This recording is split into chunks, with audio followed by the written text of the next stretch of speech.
All right. This feels a little like speed dating, and we were intentional about trying to create a lot of spaces for a lot of different voices from 18 folks who worked on this anti-racist pedagogy with us. So panel 2, this is the panel on decolonized pedagogy. So just to frame that a little bit, as you all know, colonizers replicate themselves through domination and hierarchy. So in contrast, decolonialization validates multiple worldviews and affirms diverse experiences. So decolonial pedagogy is essentially a reframing practice that changes the context through which content is delivered. And I'm going to say that again. It's a reframing practice that changes the context through which content is delivered, keeping at the forefront the idea that the way we teach frames the way students perceive academia and their place in it. So these panelists are going to share their ideas about how they disrupted Eurocentric academic hierarchies by building more inclusive classroom communities, reframing learning outcomes, and identifying ways to celebrate students' community cultural wealth. So the presenters are going to share in total for about 15 minutes. We have 4 on this panel, so they have maybe a little more time than the previous panel that had 5 people on it. Then we'll welcome dialogue and questions from you. So panelists, we'll go with Tawanda first, then Alejandro, then Bay, then Angela. So in that order, if you could just, introduce yourself and say something about what you teach, and then dive into sharing with us what you want to say about decolonized pedagogy. So take it away, Tawanda. Greetings, greetings, greetings. I trust I'm audible and all is well. So, as it says in my little box, my name is Tawanda, and this semester I had the pleasure of teaching a class called Theorizing Race and Ethnicity in an Africana Studies field. And basically, I'm going to walk you through a day in the class of Tawanda, just sort of to give a sense of how I roll when it comes to decolonization. And so it goes. So, class begins, or rather Tawanda begins. Inclusivity, what is it? As we think about inclusivity statements and we write them, I've been concerned about the fact that we seem to always want inclusivity, but never question what we're including students in. For myself, university is a very clear cultural space, a Euro-Western cultural space. And often we try to inculcate other young beings into that space in order to replicate Euro-Western cultural mindsets and so forth. For myself, epistemological or cultural relevance is where I begin. Everything I teach and do must be relevant and meaningful within the cultural framework and mindset of the student. And that is pretty much where everything goes from there. And the rest becomes a wonderful game of highly radically self-reflexive practice. I also understand that I have the privilege of teaching in the humanities, so there are things I can get away with in this framework, and I'll get into that a little bit later. But I just wanted to mention that what I appreciate at the beginning of this day was when Greg, our beloved provost, happened to mention things that I believe in. So I will begin there. I teach for 3 reasons and 3 reasons only, and I make this explicit to my students. Everything I teach and my reason for being a teacher is basically about transformation, contemplation, and healing. And so it goes. And I understand that that is where I begin. And that works in the field that I work in. So, a day in the life of Tawanda, or in the class of Tawanda. We begin. Good morning, class. Happy Wednesday. How is everybody doing? We check in. Checking in for me is just 3 or 4 seconds of one honest thing about how you're doing and feeling. The reason being simple. Your humanity matters, your experience matters. I do not want you to leave who you are at the door when you come into the class. Come as you are. It's not an excuse to buy into however you're feeling in that moment. It's just an opportunity to be acknowledged and be held by others in the space. Then from there, after we've checked in and know everybody's names and feelings for the day, we begin with what you know. I do not come into class suspecting that I have knowledge to give students. I come into class simply wanting to make what I know relevant within their understanding. And I also ask the question, am I ready to allow students to change my life, rather than always thinking that I'm there to change theirs? After that awkward, wonderful thing of reminding students that they matter, which is amazingly rare in my own experience in academia, we begin with the idea of interruption. We break down rules and ideas of what we think is true, and we change everything that matters. I have to acknowledge my standpoint to do that. When I teach theorizing race and ethnicity in an Africana studies class, I am a male, black, African, cisgendered appearing human. I can get away with wonderful things that play into the interruption and disruption of things. In the class, for instance, and I do not recommend this, by the way, I play the game of devil's advocate / white supremacist. I was teaching race. So I, as a black man, could play the role of the white supremacist, claim and say opinions that are not mine, but in doing so, enjoy the humor of it and the humanity of it, identifying, choosing to think inside the mind of another person, somebody who is not me. Then, from there, radical reflexivity after interruption and disruption. I always begin, what do you see? What do you feel? I'm not that interested in what you think until a little bit later. A big part of what I do is about distinguishing emotions from feelings, something I think is very important in the humanities. And from there, we get into the body. I always make time for the physical experience of what we're learning. And it's kind of that simple. And lastly, I make sure that I always create an assignment or multiple assignments that engage oral history. Always there's an assignment that says, go back to your family and friends and community, talk to them, hear them. Because it's a big part of myself decolonizing education, and this is the last thing I will say. As a Zimbabwean post-colonial Black African male, much of my education was not designed for me.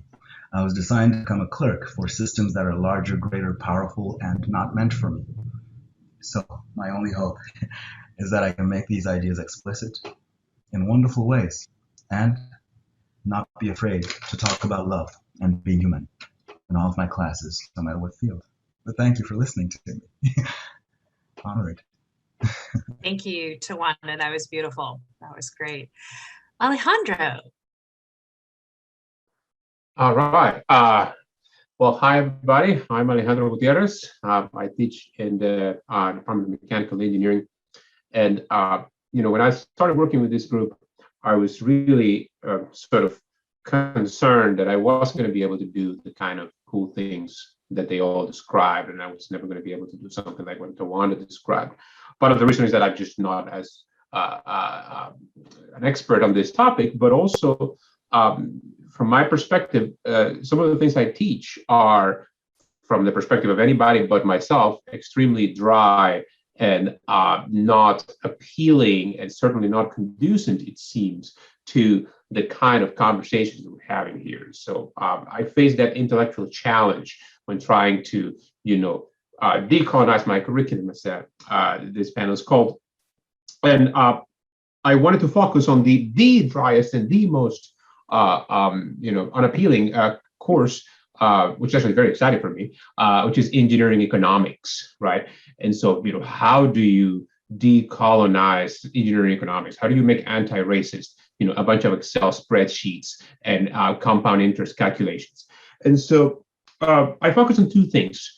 One is the concept of self-efficacy, and the idea that students can actually think of themselves as engineers, and that they can learn to trust their own abilities. And my perspective on that, and what I try to pass on to my students, is the idea of not being afraid, not being intimidated by problems that are not clearly defined, that are open-ended. The profession of engineering, not everybody in this audience is an engineer, the profession of engineering really can be summarized in looking at a problem, at a question that is vague and ill-defined, and trying to solve it and do it as quickly as possible and using the least amount of resources. That's really what we all do. And so I have this class as one of the main things that I do in this class is a project, a semester-long project, in order to try to build some of this self-efficacy. And the problem that I've been dealing with since I started teaching it is that students are very intimidated and they don't know, they don't think they can solve it. And so one of the things that I did through the conversations with this community was that I actually artificially broke the project into 3 sub-projects, 3 separate things. I'll show you in a minute what I mean in the project description. From a purely intellectual perspective, that was completely unnecessary. There is no reason why they had to do the project in 3 smaller chunks, but that scaffolding allowed the students to feel more at ease, to pace themselves, and to actually believe that they could solve it. So that's one of the things that I did. And the other things that I did is that I changed the topic of the project because I really didn't know how to do, how do you give a social twist and an anti-racist twist to a economic feasibility analysis. I couldn't figure that out. But fortunately, my better half, Kristen Jones, who's going to be talking here after, she's been trying to educate me on the issues around animal agriculture.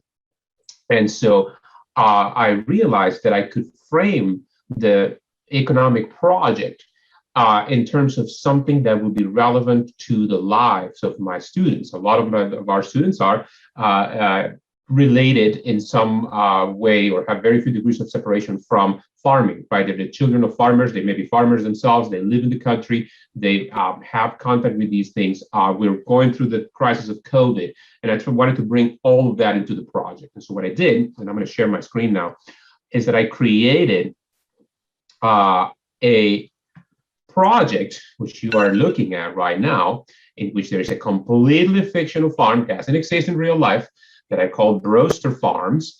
And that farm was having all sorts of problems in the inhumane practices of the farm, meaning inhumane to the animals, but also cruel to the humans. And so we talked about the harsh working conditions of people in factory farming. We talked about the environmental impact of factory farming, and we talked about how COVID has exacerbated all these problems and how they, there's been so many outbreaks of COVID in meatpacking farms. I gave them a lot of references. I invited people from Farm Sanctuary, which is this nonprofit that works to address all these issues. And I told them that all they had to do is change the system, change the status quo in a way that is financially sound and addresses all the problems outlined above. And that's all I told them to do. I gave them some ideas, things that they could do, but they could come up with their own ideas. And I broke it into 3 pieces, right? I'm not going to go into the details of the 3 pieces, but there's 3 project reviews. I copied these from my capstone class. So artificially broke it into 3 parts. And what I found through this type of approach is that the students first were much more comfortable tackling problems that were ill-defined. If you I can share the document with you. The problem is just as ill-defined as any problem that I pose to students. It's just as vague. But since it's broken into manageable pieces and since it relates to something that they have seen in their life, if it's not some random engineering project, it's not some abstract company, it's a farm. It's right here in Merced County. They're dealing with chickens, they're dealing with COVID, they're dealing with poverty, they're dealing with problems that they themselves experience. So that allowed them to come to the problem with an open mind and to express themselves and find their own solutions. They came up with all sorts of crazy things. The students came up with ideas to, have everybody switch to eating crickets, have everybody, make chicken nuggets out of chickpeas, switch to lab-grown meat. Decentralized. One of the greatest ideas that I liked that I got from them was, decentralizing agriculture and create some sort of cooperative of local farmers around Merced County to produce organic chicken. Some people were like super capitalists and say, well, whatever. If all the workers are having problems, we'll just pay for everybody to go to therapy as well. And you say, well, that's fine. That's fine too. They came up with their own ideas. I didn't tell them what to do. They did it. They developed their own self-efficacy. And in my opinion, I took off a little bit of that hierarchy and it became their project and their engineering endeavor. So that was my approach. That's what I did. Thank you for listening. Great. Very inspiring. Thank you, Alejandro. Hey. All right, hi everyone. I'm Bae Van Wagenen. I teach writing in the Merit Writing program. And when I think of decolonizing curriculum, I think of how I can change the power structures or power dynamics of my classroom. So for example, I think of how I can share the planning of course curriculum with my students and how I can include my students' input in places where they are normally left out. And one of those places is in assignment prompts. And while I write assignment prompts specifically for a student audience, I've never asked for direct feedback on my prompts from my students. And I decided to try that out this semester. So my Writing 10 students were in the middle of their research project, and usually this is a difficult assignment for them. And it's a more complex one for me to assess. And I'm always constantly tweaking and revising this assignment each semester. So I wanted to understand how my students were experiencing this project. I asked my students to write me a brief note that addressed a few questions. What is unclear in this assignment prompt? Specific phrases or concepts? What do you wish was different and why? And what questions do you have about the assignment? The majority of my students, they wrote quite a lot in response to these questions. Some of them said they didn't understand the concept of primary research and they wanted more support in that part of the assignment. A handful of students were confused by the term genre conventions, which was part of how they were being assessed for the assignment. A student didn't see the purpose of an accompanying reflection that's due with every major project in my class. And another student wanted to understand better how the assignment was building from previous work we've done in the class. And I loved getting this feedback. And when I got these comments, it was clear to me that even though in the prompt, in class, and all these other places, I thought I was addressing all of these questions, but really it was the activity that helped us identify these concerns together and respond to them in a different way. Now, because my class was a blend of synchronous and asynchronous instruction, I responded to my students' feedback in a video where I talked about the trends I noticed in their comments and what I plan to do based on their feedback and what I plan to change. And I made a few immediate adjustments to the prompt, and I used their comments to plan the subsequent lesson plans. I also answered individual student questions. I answered each of their questions when I responded to their drafts for this research assignment. And while my students' feedback helped me in many ways, more importantly, I think it helped us build more of a classroom community where students can see how their contributions were really needed and valued. And I think it was based on this experience and being part of this anti-racist pedagogy group, I now think of my assignment prompts as in flux, as flexible documents that can change even in the middle of the semester. And I plan to continue to ask and incorporate student feedback. Thank you. Thank you. I love how just engaging and dialogic the relationship building that you did with your students. Angela. Hello, everybody. I'm Angela Winnick. I'm also part of the Merit Writing Program faculty. And actually today I'm going to be introducing a powerful collaboration that promoted equity, diversity, and inclusion at the program level within the Merit Writing Program. I'm going to go ahead and just share my screen here.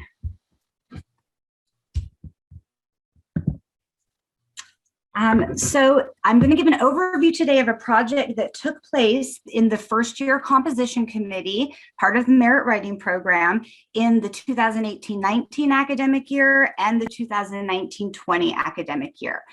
During that time, I was the chair of the first year composition committee. And after years of working on EDI initiatives and fostering equity, diversity, inclusion in our own writing classes, many of my colleagues on the first year composition committee wanted to demonstrate how these EDI practices were part of our most valued pedagogy. The majority of UC Merced students will experience their first year composition course on our campus, making Writing 1 and 10 courses that are fundamental to overall undergraduate success. As being a campus with such a high number of students who come from historically underrepresented backgrounds, it's critical that these first-year composition classes are designed to meet the needs of our student population at UC Merced. These were all of the drivers that led to the development of a common prompt for writing 1 in 10 classes that was promoting UC Merced's principles of community. And you can see here, I've listed the link because it has its own website, and I hope you'll check it out. This common prompt was developed and piloted by the first-year composition committee in the 2018-19 academic year, and then went into widespread use in various ways in various writing 1 and 10 classes in the 2019-20 academic year. This is amazing work, this very collaborative work, and the momentum around the prompt really led to this larger project of developing course learning outcomes for writing 1 in 10 that promote equity, diversity, and inclusion.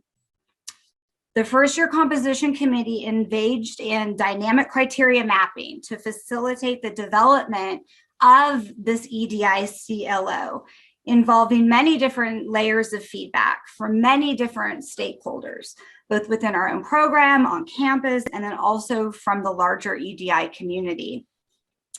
The ultimate outcome for the first-year composition committee's project was the development of the writing 1 in 10 EDI CLO that you see here. And it culminated in a draft version that was then sent to Senate faculty in fall 2020. And ultimately, it was approved through Curriculog in this spring. So very, very exciting. Now, hundreds and perhaps even thousands of future UC Merced first-year composition students are going to be working with these important outcomes in writing 1 in 10. Whereby promoting the importance of understanding equity, diversity, and inclusion. So this project is so meaningful because it demonstrates how powerful collaboration can be at the programmatic level when people come together around shared values. And thank you so much for giving this opportunity to highlight this important work. Great, thank you, Angela. So it looks like we have about 8 minutes, as we did with the first panel, for y'all to either contribute to the conversation by talking about maybe ways that you have tried to disrupt or change the context through which your content was delivered to adopt a more decolonial perspective, or to ask questions of our 4 panelists. You can see they all, kind of approach this from a slightly different direction, but there's great synergy between them. So I see a question in the chat: suggestions for how an instructor might best address their own issues of privilege, particularly white male privilege, in efforts for classroom decolonization. I know, Tawanda, you talked about that you can get away with playing a role within your class when you play devil's advocate that maybe others can't. For myself, I think that comes into, or that falls under the declassification factor. When I talk about declassifying things, it's about, I think, they're knowledges that are unnecessarily classified, right? Or we pretend that they are classified. When I'm humble and open and honest about my standpoint, my positionality, I find agency within it. And specifically thinking about white male privilege, I mentioned in the class that I wrote, a certain student of mine who carries conservative ideas and so forth, wrote about the vilification of white males in recent years and so forth. It was a beautiful thing. It was a beautiful thing because that's a beginning for vulnerability. If I understand that while my family in Zimbabwe is very poor, I have the privilege of multiple scholarships, travel, education, and so forth, I begin right there and I do not feel shame about it. It's my standpoint, my beginning for relationship. And with humility, I do my best to see my blank spots about it and encourage my students to be open as best they can. That's my only take on that idea. Yeah. I think there's also all of these little signals that we send to our students that demonstrate what we prioritize. And so even something like just having on the syllabus a statement, an anti-racist statement, demonstrates that you recognize the importance and the need to acknowledge this, to acknowledge that this is so important and needs to be on a syllabus. And then I think within the framework of every discipline, there are opportunities to look to history, to really speak about the history and the challenges that we still have in various disciplines because of historical inequities. And framing it in a historical contextualization is a nice way to demonstrate that you have understanding, and that also you're eager for there to be change. And it says a lot about who you are as an instructor. I also think that it's a mistake to convey to students that disrupting racism is the job of those who have been most victimized by it, that it's everybody's business.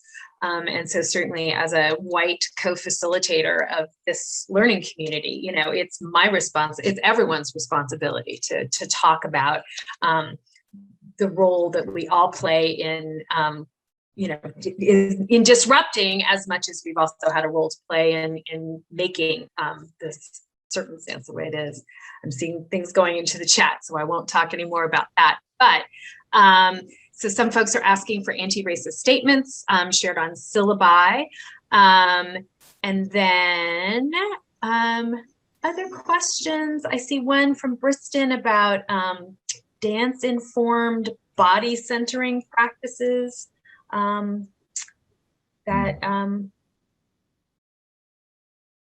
you might have. Yeah, I'm going to jump in because bodies, I'm all about them. Part of my disruption, you see, this is what my classroom on Zoom looks like. So my students show up and there are a bunch of paintings of naked people on my wall. Those are some of my doodles. And this also connects to something Alejandro said, how do I decolonize sort of agricultural engineering and so forth? My take is it's all about lived human bodies and lived human experiences. Everything connects to the body, you see. What I find beautiful and amazing about Alejandro, what he shared was that, oh, I see what you did. You brought humans into the equation, right? I began in the sciences, by the way. I scurried out once they were no longer humans. So it's beautiful when they come back.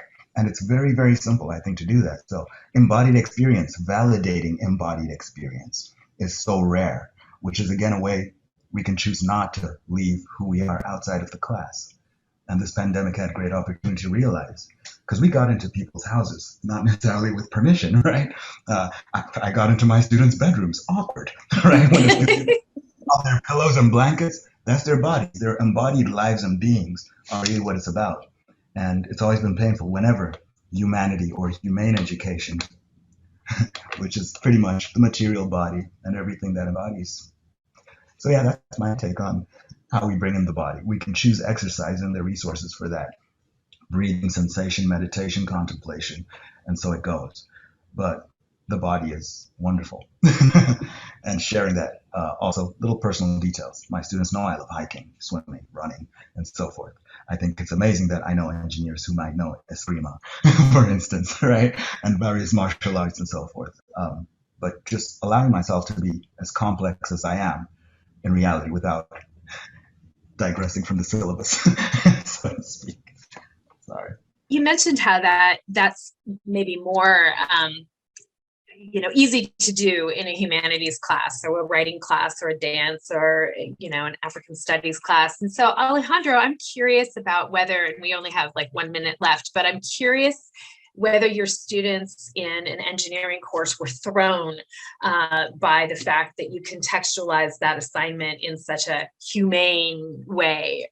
You say that ultimately they got really excited and that the products that they produced were of a higher quality than what you'd ever seen before. But initially, were they caught off guard, or was that just maybe what some engineering professors think that they might have been?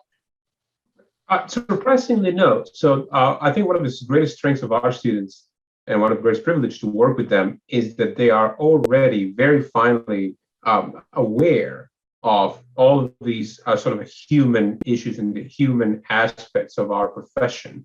and to them it's not an option. They can never engage with any of these topics in a way that is detached, that's purely academic, because their lives are just too rich and complex and difficult to do that. And so they were actually more excited, in my opinion, because we managed to tie it to their lived experience and their physical reality.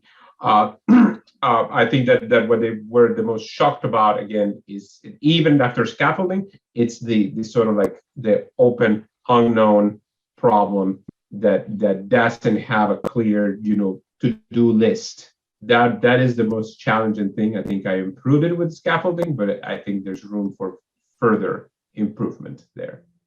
Wicked problems are hard. All right, folks. Well, now we have 10 minutes to just take a bio break, stretch your legs, and then we'll move into panels 3 and 4. And then if you'd like to stick around for some informal conversation at the end of the day, that would be great as well. But for now, 10 minutes. Thank you, panel 2. Rich stuff. It was really great. Thank you. See you in 10.